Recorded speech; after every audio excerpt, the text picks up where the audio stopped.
Voy a hacer algún ejercicio, el 42, ¿vale? Dice, explica los tipos de radioactividad natural conocidos, indicando los nombres de las partículas que los constituyen. Supongamos que se tiene una sustancia que emite un tipo de radioactividad no identificado.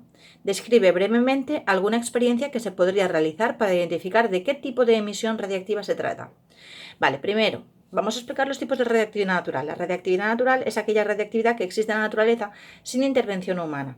Los tipos de radiación son la radiación alfa, se da en núcleos atómicos considerablemente masivos, ¿vale? Porque masivos quiere decir que tienen mucho nombre másico, porque consiste en la emisión de un núcleo de partícula alfa, con sus 4 nucleones, ¿vale?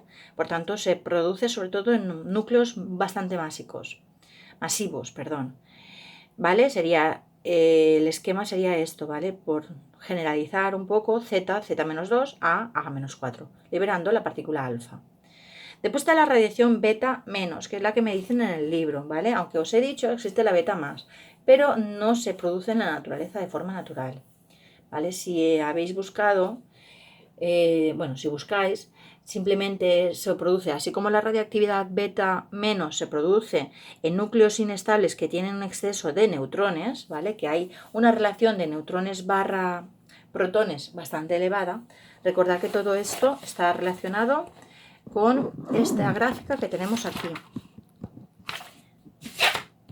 Un segundo. Esta gráfica, la estabilidad de los núcleos viene determinada por la energía de núcleo por nucleón por el nombre másico, y que esto se produce siempre que tengamos una relación entre 40 y 100, ¿vale? Todo lo que se pase más de allá pues es bastante elevado, ¿vale? Por tanto, la radiación beta es un exceso de neutrones, y en cambio la beta más se produce cuando son núcleos muy ricos en protones, ¿vale? Y bueno, pues se obtendría en este caso el protón, se desintegraría en un neutrón y en un positrón. Pero esto realmente, ya lo que os he dicho, no se ha observado directamente nunca, ¿vale? O sea, no se ha observado pues, la desintegración directa de protón en positrón. Vale, y por tanto, aquí, ¿cómo lo expresaríamos? Primeramente tenemos un neutrón, ¿vale? Uno de los neutrones que hay demasiado número de neutrones, se desintegra en un protón, en un electrón y en un neutrino, ¿vale?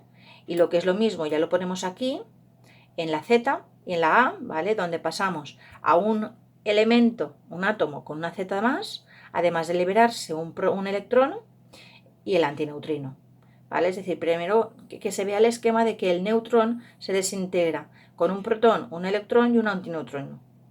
Y por tanto, aquí ya cuando tengamos la desintegración en cadena o en la reacción, perdón, tendremos ya una X que pasa a ser otro elemento con una Z más, con una Z de más, ¿vale? Además de liberarse el electrón.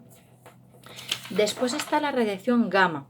Es una radiación electromagnética en la que se emiten fotones de alta energía cuando el núcleo pasa de un estado excitado a un estado estable de menor energía. Aquí no hace falta que se desintegre nada, simplemente es una emisión de energía debido al hecho de estar excitado, ¿vale? Por tanto, tenemos aquí el asterisco, se indica con un asterisco, se relaja, libera fotones, ¿vale? Muy bien, la siguiente pregunta me pedía describir brevemente cómo se podría identificar el tipo de emisión. Vale, ¿cómo vamos? La emisión que sea, yo sé que aquí tenemos partículas alfa. Las partículas alfa no lo pongo, pero están sin los 2 electrones, ¿vale? Por tanto, van a tener carga positiva. En cambio, aquí el hecho de liberarse de electrones es negativa, y la radiación gamma no tiene carga, ¿vale? Se liberan fotones.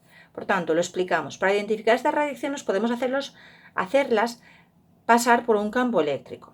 Si las partículas se desvían en la dirección del campo, deben de tener carga positiva y por tanto son partículas alfa.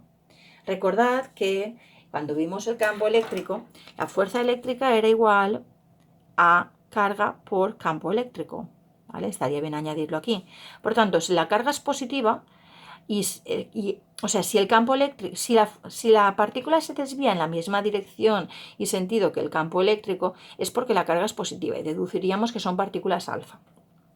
Si por el contrario vemos que la partícula se desvía en sentido contrario al campo eléctrico, es porque la carga es negativa, ¿vale? Si se desvían en contra del campo tienen carga negativa y por tanto debe ser una desintegración beta menos. Y si pasan desapercibidos, no interactúan con el campo, son los fotones.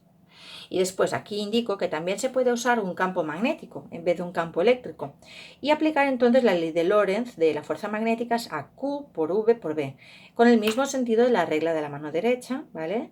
Teniendo en cuenta si la trayectoria es circular, en qué sentido, horario o antihorario, ¿vale? Para poder reconocer la partícula en función de la fuerza magnética. ¿Vale? Recuerda que en este caso la fuerza Q por V por B, esta era la velocidad, este era el campo magnético y esta era la fuerza, ¿vale? ¿Os acordáis?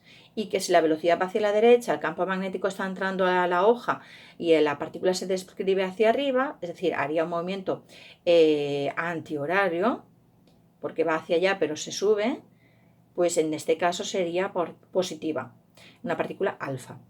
Pero si por el contrario vemos que se desvía hacia abajo, ¿vale? Pues sería una partícula beta. Muy bien.